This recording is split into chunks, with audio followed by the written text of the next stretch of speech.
रुचि से सुना। फिर कहने लगे बाबा आपका कहाँ है वो लोक जो ब्रह्मा विष्णु महेश से भी ऊपर है, वहां भी कोई और भगवान रहता है? परमात्मा बोले चल बेटा तुझे वो लोक दिखाता हूं। क्योंकि परमेश्वर ने अपने गवाचार करने थे इस बिचली पीढ़ी का पेटावरण के लिए, विश्वास दृढ़ करने के लिए कि आने वाले समय में कोई डगमग ना रह जाए और मेरे ये गवाह अपना एफिडेविट लिखकर चले जाएंगे। वही किया। अब गरीबदास जी को परमात्मा ने प्रथम मंत्र दिया और कहा बेटा आ मेरे साथ। इतना कहते ही वो बैठे थे ऐसे जैसे सुखासन पर बैठ जाते हैं, आलती पालती मार के आम दिन बैठ जाता जैसे आप जी विराजमान है। वो शरीर तो न्यू का न्यू रह गया, आत्मा निकाल ली। आत्मा ऊपर जा रही, क्योंकि आत्मा के ऊपर एक और शरीर होता है सूक्ष्म शरीर। ये तो कवर है ऊपर का। ये समझो कि जैसे सर्प निकल जाता है कैंचुली त्याग के, या तो कैंचुली हमारे ऊपर। तो ऊपर जाकर परमात्मा ने गरीबदास साहिब जी को सब ब्रह्मांड दिखाए, ब्रह्मा विष्णु महेश के लोक दिखाए, और जहां जहां भी प्रभु गए सब ने नतमस्तक होकर उनके चरण लिए। धर्मराज के लोक में गए परमात्मा, धर्मराज ने भी खड़ा होकर के परमात्मा का सत्कार किया कबीर साहब का। और गरीबदास जी देख रहे हैं भाई बाबा जी के तो कमाल का है, ये तो कतीश के सारे ही इसके आगे नतमस्तक हैं, ये तो बहुत कसूता है। तो फिर ऊपर ब्रह्मांडों को पार करके काल दिखाया कि देख ये बैठा वो काल, ये 1 लाख प्राणी नित खाता है। और ये भोली आत्मा समझ रही है हम बहुत अच्छे लोक में रह रहे हैं। ये काल ने अपने आहार के लिए देख गरीबदास बेटा ये सामने तपस्या 1 लाख प्राणी देख वो भूख तड़फ रहे हैं, यहाँ आ रहे हैं, पटकते जा रहे हैं और तड़फ रहे हैं। और अपने तीनों पुत्रों रजगुण ब्रह्मा सतगुण विष्णु तमगुण शिव जी के द्वारा इसने अपनी खेती फसल ये मनुष्य तैयार करवा रखे। और इसलिए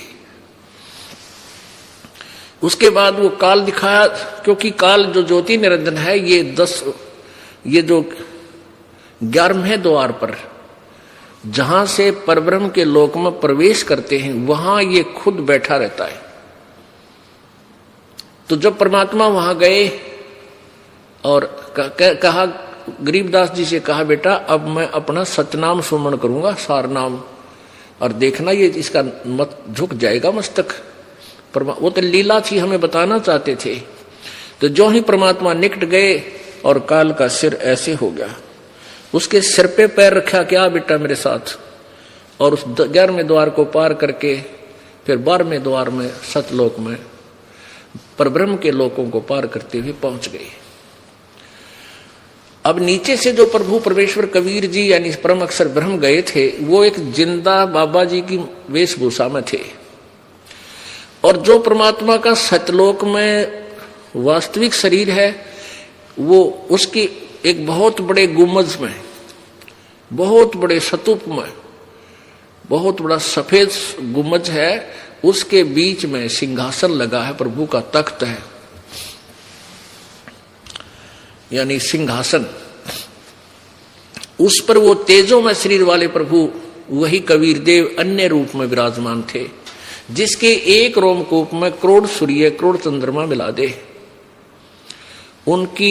उनका प्रकाश भी फीका पड़े, इतना तेजों में शरीर उस प्रभु का है। अब नीचे से जो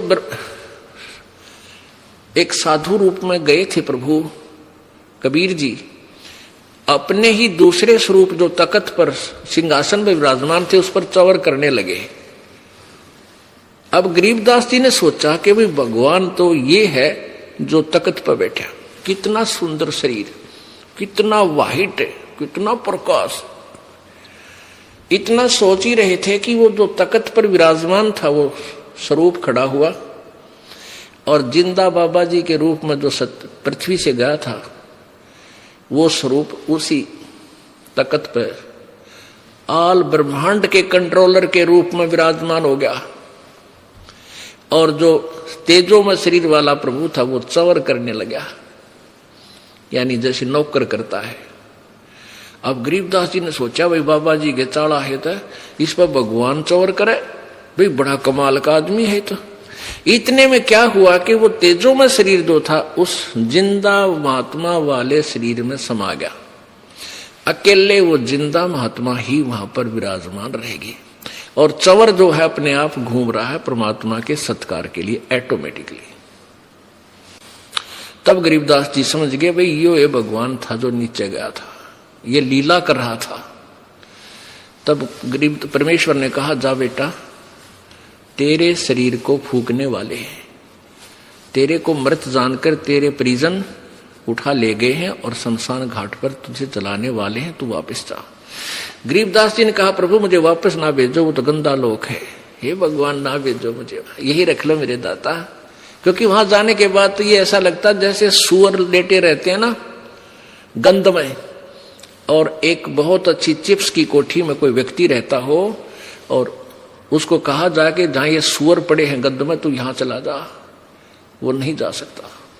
तो सतलोक की तुलना में यहाँ के 21 ब्रह्मांड ऐसे गंदे लोक हैं, ऐसा इसमें गंध है, तो वापस इसमें क्यों करावे। जब ठीक है किसी अगर नशा हो गया, शराब पी रहा है, भांग पी रखी है, वो तो कितना पिड़ा रहे, उसने तो वो स्वर्ग दिखाई दे से।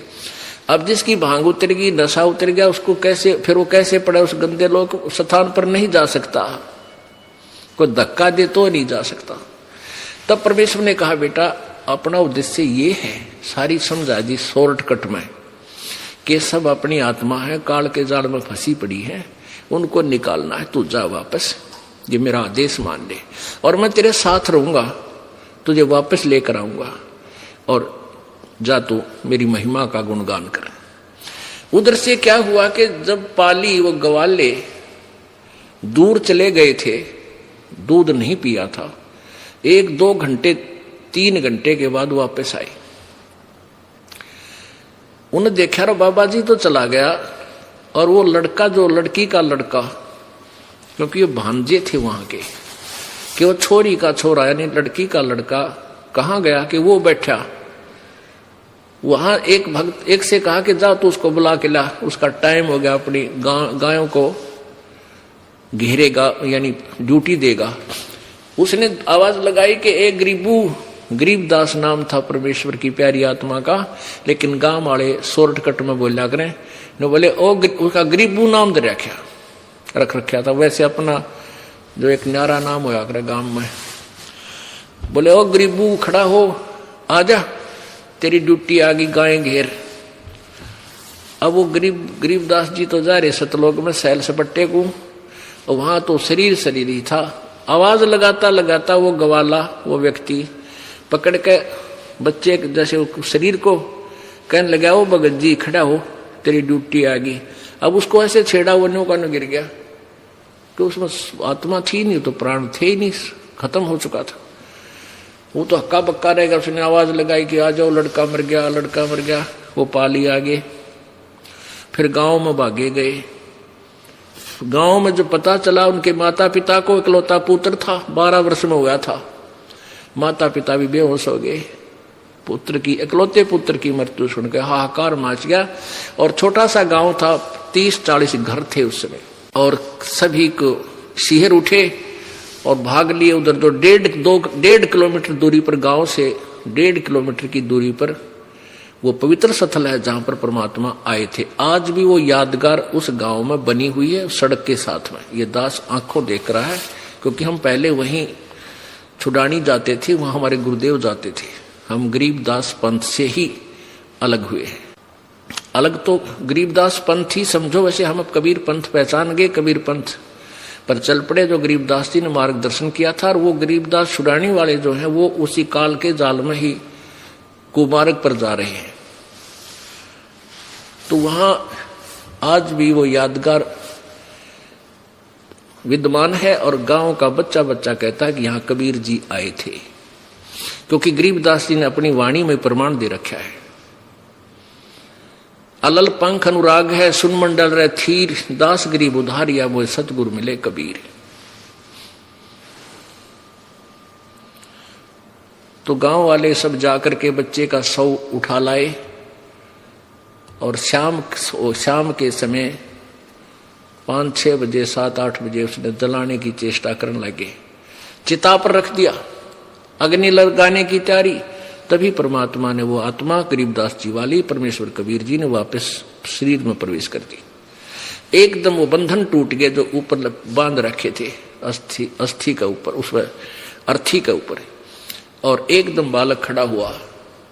और जो आंखों देखा, जो परमात्मा ने फीड कर दी थी वो वाणी गरीब कबीर साहब, कबीर परमेश्वर जी ने, गरीबदास जी ने वो अमर वाणी बोलनी शुरू कर दी। वो अमर वाणी संग्रह की हुई है। आज ये दास आपको पढ़कर सुनाता है, उसी में से बहुत सी वाणी बार बार सुनाता रहते हैं। तो वो वाणी बोलनी शुरू कर दी और किसी से बात नहीं करे, उठ पड़ा, बच्चे को ले आए। अब सबको ये हो गया कि लड़का मेंटल हो गया, पागल हो गया, क्योंकि उसने बाबा जी के जादू जंत्र का दूध पी लिया, इसलिए इसके दिमाग में फर्क हो गया। बावड़ा कहने लग गए, पागल, बावड़िया गरीबदास जी को। फिर ये सोचा कि चलो बच्चा जीवित हो गया, माँ बाप इसने बच्चे के देख देख कर इसको अपना जीवन पूरा कर लेंगे, इसी के साथ अपने दिन तोड़ लेंगे, ये सोचकर सब अपना संतुष्ट हो गए। अब वो बोल रहे, वो अमरवाणी जो वेदों से भी पार की है, और वो बोला जो समाज समझे नहीं, वो पागल कहने लग गया उस परम पिता की प्यारी आत्मा को। अब वो बताने की चेष्टा कर रहे हैं कि कबीर परमात्मा है जो बनारस में दानक रूप में आया था, जुल्हा रूप में आया था। इस बात ने जाट समाज का देवी ना माने है, झूठ बोल रही, तो मैं पागल हो गया। दानक ना भगवान बताओ, जुल्हा कवि ने। अब परमेश्वर को पता था कि ये गरीबदास जी द्वारा मैं अपनी महिमा पुनर्लिपिबद्ध करवा दूं, इस बीचली पीढ़ी में यू एफिडेविट काम आएगा। अब क्या हुआ कि ऐसे 3 वर्ष बीत गए। गरीबदास जी मस्ती में ये शब्द बोलते हैं, वाणी बोलते हैं कि वो परमात्मा सतलोक में रहते हैं, वो पूर्ण ब्रह्म है। जाकू कहें कबीर जुलाहा, सब गति अगम, अगम अगाहा, वो जिसको तुम जुलाहा कहते हो वो पूर्ण परमात्मा है।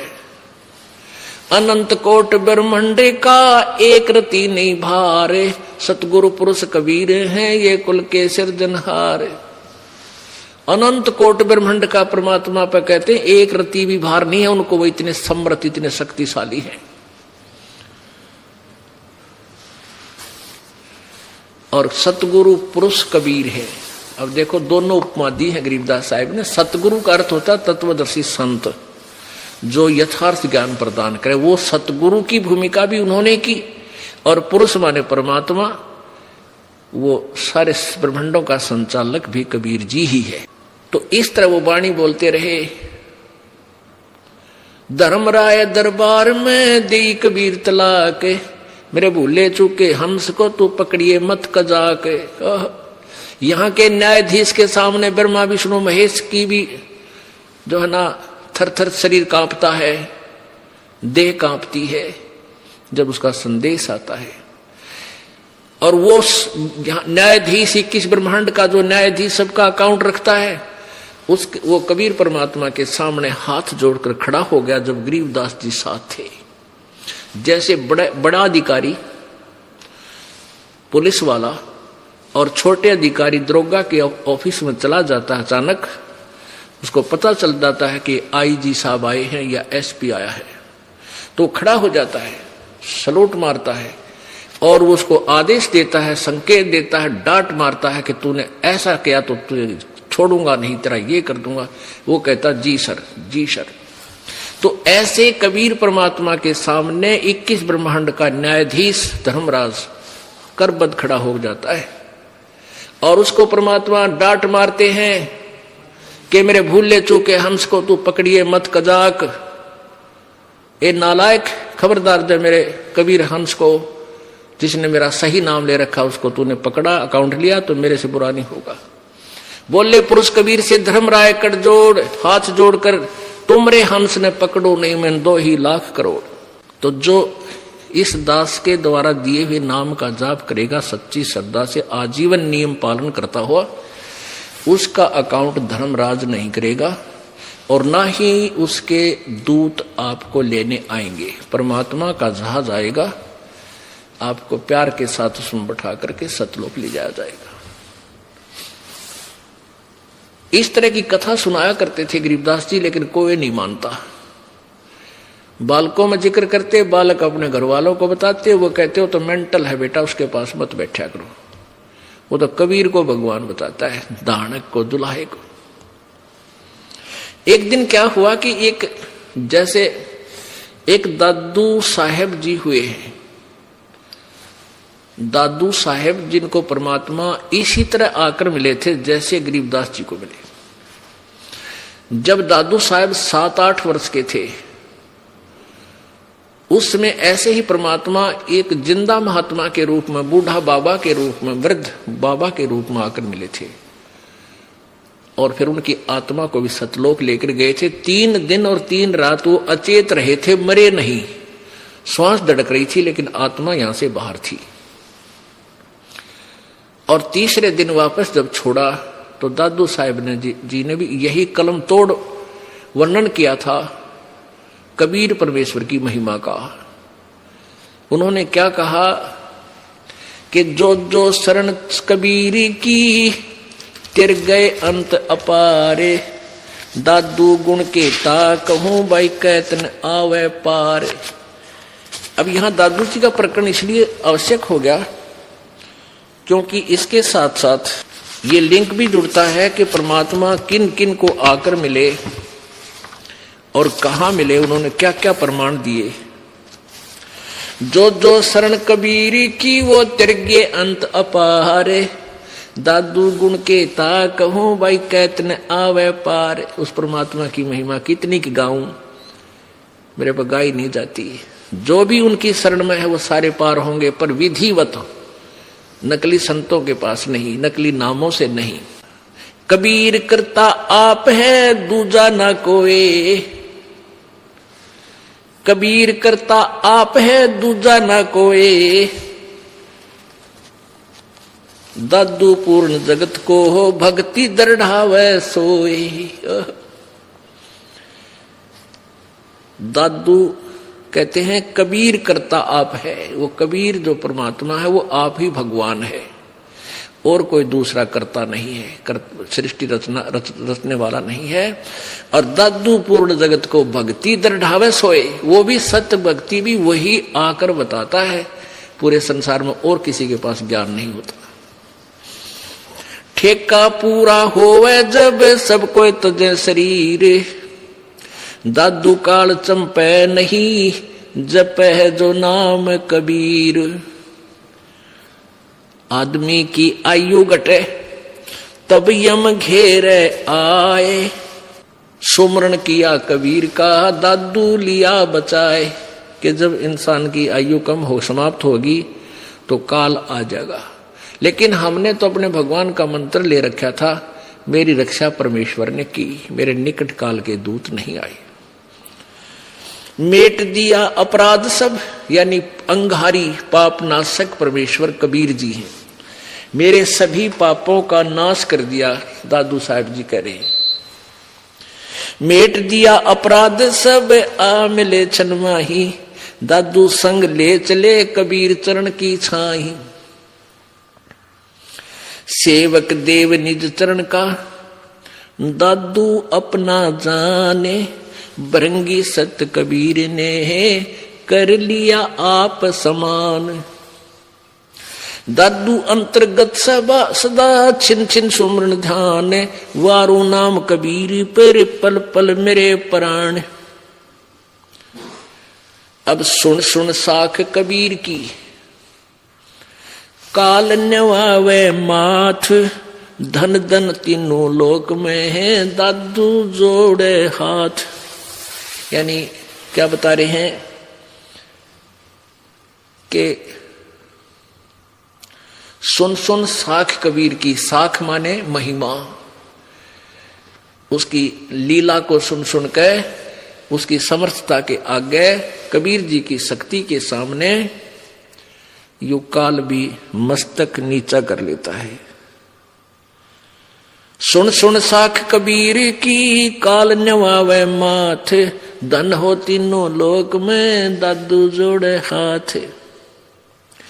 केरी नाम कबीर का, विषम काल गजराज, दादू भजन प्रताप से वो भाग गए सुनत आवाज। अब कैसी प्यारी तुलना की है दादू साहिब जी ने, कि जैसे हाथी जो होता है, हाथी, और हाथियों का राजा गजराज यानी हाथियों में सबसे तगड़ा, उसको तो समझ लो यो काल है 21 ब्रह्मांड में इतनी ताकत वाला। और परमेश्वर कबीर जी को समझ ले बब्बर शेर, केरी। और बब्बर शेर जब धाड़ता है, कितना तगड़ा हाथी हो, लीद कर देता है, इतना भयभीत हो जाता है। तो यहां क्या बताते हैं, केरी नाम कबीर का, और विषम काल गजराज, दादू भजन प्रताप ते वो भाग्य सुनत आवाज। पल एक नाम कबीर का, दादू मन चित लाए, अस्थि के असवार को हो, स्वान काल नहीं खावे। कितनी प्यारी व्याख्या की है कि जो परमेश्वर कबीर जी की शरण में आ गया, विधिवत उनके कृपा पात्र संत के माध्यम से उपदेश ले लिया, वो समझो हाथी पर बैठ गया। और सवार इसको काल को दादू साहब कह रहे हैं, ये काल समझो समान रूप है, यानी कुत्ते जितनी अक्षमता है। यहां हाथी से तुलना कर रहे हैं कि जो हाथी के ऊपर बैठ गया, उसको कुत्ता हानि नहीं पहुंचा सकता कभी भी किसी प्रकार से। इतना आउट ऑफ रीच हो जाता, उसकी पहुंच से इतने बाहर हो गए आप, काल की मर्यादा में रहोगे। मर्यादा का मतलब है हाथी पे बैठे रहना, नीचे मत पड़ना। नीचे पड़ गिर गए तो अब वो कुत्ते तो फिर पाट देंगे आपको, वो तो पहले ही भौंक रहे हैं। आप जी फिर शरण से बाहर मत जाना। जो मर्यादा ये दास आपको बता रहा है, उस मर्यादा में रहना, फिर आपके निकट ये काल नहीं आ सकता। ठीक है, दूर से भौंकते रहेंगे कुत्ते। आपने देखा होगा गांव में जब हम देखा करते हाथी आ जाता, तो गांव की गली के कुत्ते सारे पीछे लाग लिया करते उसको, भौ भौ, और एक निकट नहीं आवे, 50 फुट दूर भौ भौ। उनको पता है कि एक सूंड मार दिया 10 मरोगे। और पैर को हानि हाथी का मुंह में भी ना हो, कुत्ते के गड्ढे भी को ना, उसका जबाले भी ना गढ़ते हाथी के शरीर में। तो यहां दादू साहब जी कितनी प्यारी व्याख्या करते हैं कि पल एक नाम कबीर का, दादू जो मन चित लावे, हाथी के असवार कोई स्वान काल नहीं खावे, उसको हानि नहीं पहुंचा सकता ये। तो आप इतने आउट ऑफ रीच हो गए, काल की पहुंच से इतने बार हो लिए। सुमृत नाम कबीर का, कटे काल की पीड़ी, दादू दिन दिन ऊंचा होए, परमानंद सुख सीरी। दादू नाम कबीर की, जय कोई लेवे ओटे, तिनको कभू लागे नहीं भाई काल वज्र की चोट। काल के वज्र कितने एक्सीडेंट करा देता, हमने सामने गाड़ी बढ़ गई, सारे मर जाते हैं, काट काट कर निकालते हैं। हेलीकॉप्टर से गिर गए, चकनाचूर हो गया, कहीं पर कि कोई घटना होगी। कहते हैं ऐसी घटनाएं परमात्मा की आत्माओं जो सच्ची लगन और मर्यादा में रहेंगी, उनके ऊपर इस काल का अटैक नहीं हो सकता। इस तरह का उनको कभू लागे नहीं काल वज्र की चोट।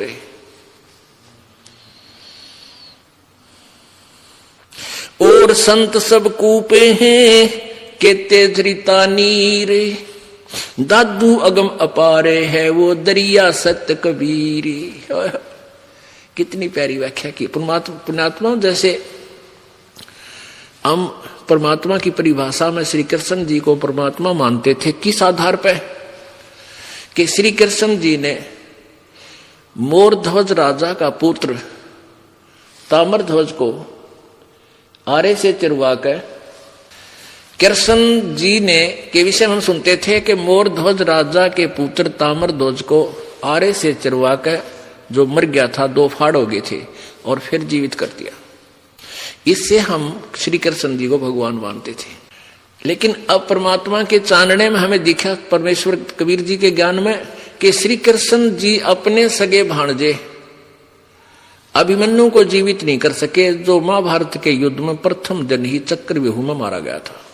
इकलौता पुत्र सुभद्रा का और 500 पांडवों का कुल नाश हुआ था और कोई बालक नहीं था। श्री कृष्ण जी रो रहे थे, सुभद्रा रो रही थी और 500 पांडव हाहाकार मची हुई थी। श्री कृष्ण जी जीवित नहीं कर सके। क्यों नहीं कर सके?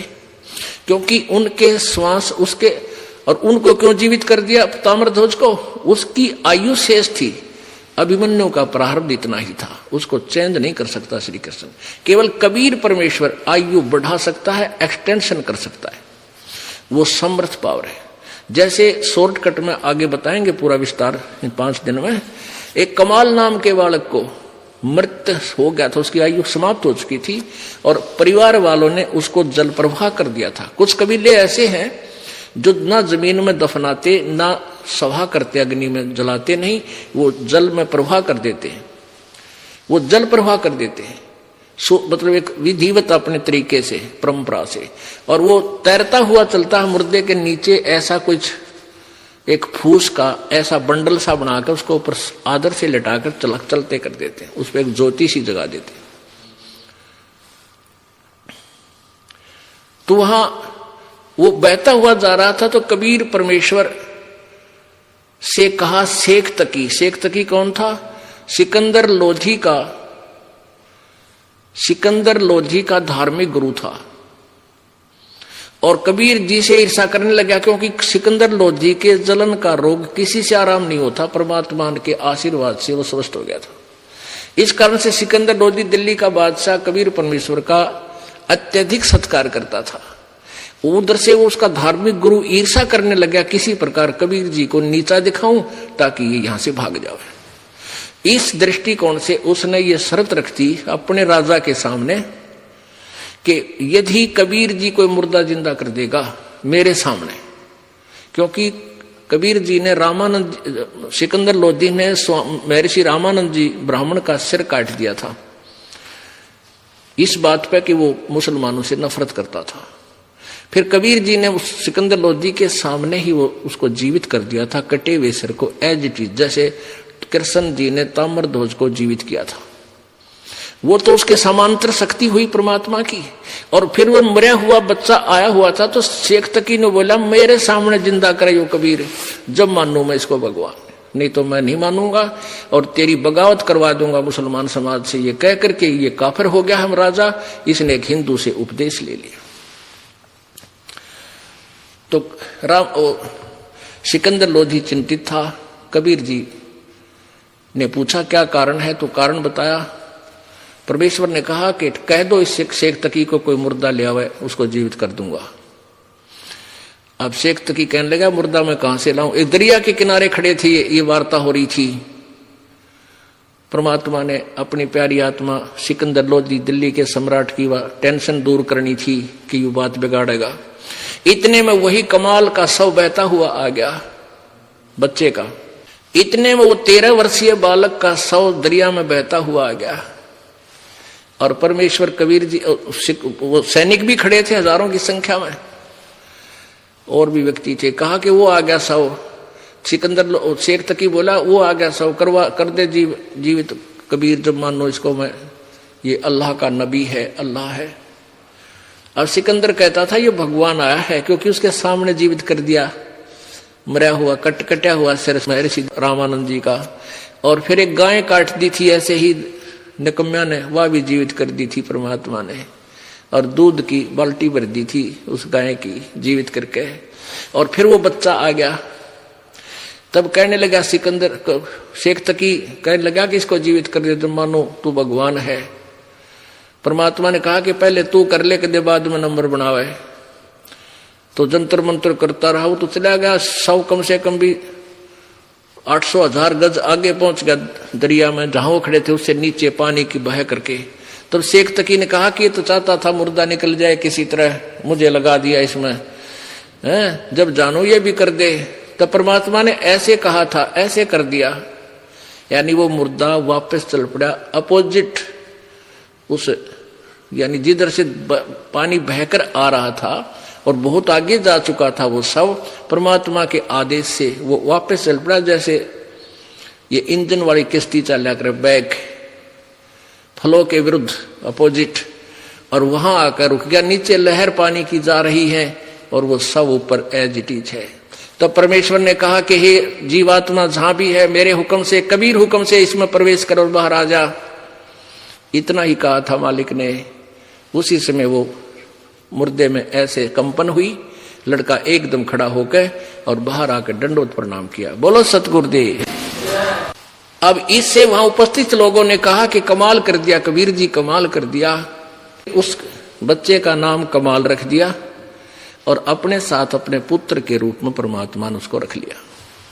अब ये दास क्या कहना चाहता था, दादू साहेब की इस वाणी को क्लियर करने के लिए, और संत सब कूप हैं केते झरीता नीर, दादू अगम अपार है ये दरिया सत्य कबीर। अब जैसे और संतों की, भगवानों की महिमा भी कुछ मिलती जुलती है। जैसे एक तो कुएं में जल है, कूप में, एक कोई झरना बह रहा है, झरीता नीर, वो सीमित होता है, वो सफिशिएंट नहीं होता। एक जैसे छोटा सा तालाब होता है। अब ऐसे समझो कि कुछ तो संत जिनकी तुम महिमा से परिचित हो भगवानों की, उनमें से समझो कुछ तो कूप है, वो भी काम चलाओ जल सहारा दे देते हैं, और कुछ जरीता नीर यानी झरने बह रहे हैं थोड़े बहुत, वो भी कुछ क्षेत्र में राहत दे देते हैं। लेकिन दादू अगम अपार है, वो दरिया सत कबीर हो दरिया, जिसके पानी का कोई और छोर ना हो। उसमें तो कितनी नहर भी निकाल ले, नहा भी ले, धो भी ले, कितनी सच्चाई कर ले, फिर भी उसका अंत नहीं। यानी इतनी सुप्रीम पावर है कबीर जी। और दूसरे हैं वो छोटी मोटी राहत वो भी दे देते हैं, लेकिन वो पूर्ण मोक्ष नहीं कर सकते, आपके आयु में वृद्धि नहीं कर सकते, आपके प्रारब्ध में परिवर्तन नहीं कर सकते। अन्य संत ना भगवान, केवल कबीर परमेश्वर परम अक्षर ब्रह्म ही आपके प्रारब्ध को चेंज कर सकता है।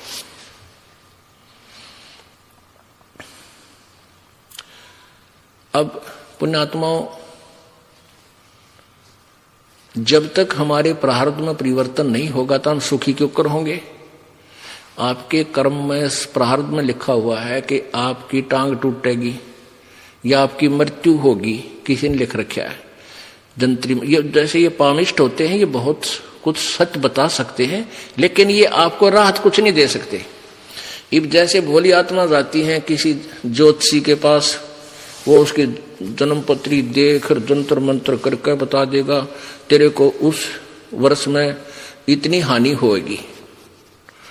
अब वो हानि तो होगी ही होगी क्योंकि लिख रखी है, वो तो कोई भी पढ़ कर सुना दे, लेकिन उसमें वो परिवर्तन वो ज्योतिषी नहीं कर सकता, वो बता सके।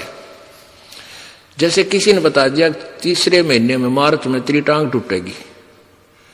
अब वो तो एक महीना पहले और चिंता पैदा कर दी उसने, और बचाव कुछ हो नहीं सकता, और वह टूट गई, तो फिर क्या करता भाई, उसने बता दी थी पहले तेरी टांग टूटेगी, भाई जान दिया तगड़ा, भाई वो तो कमाल का आदमी है, भाई पहले बता दी थी, बता के कला तोड़ दिया उन्होंने, पहले बता दी थी।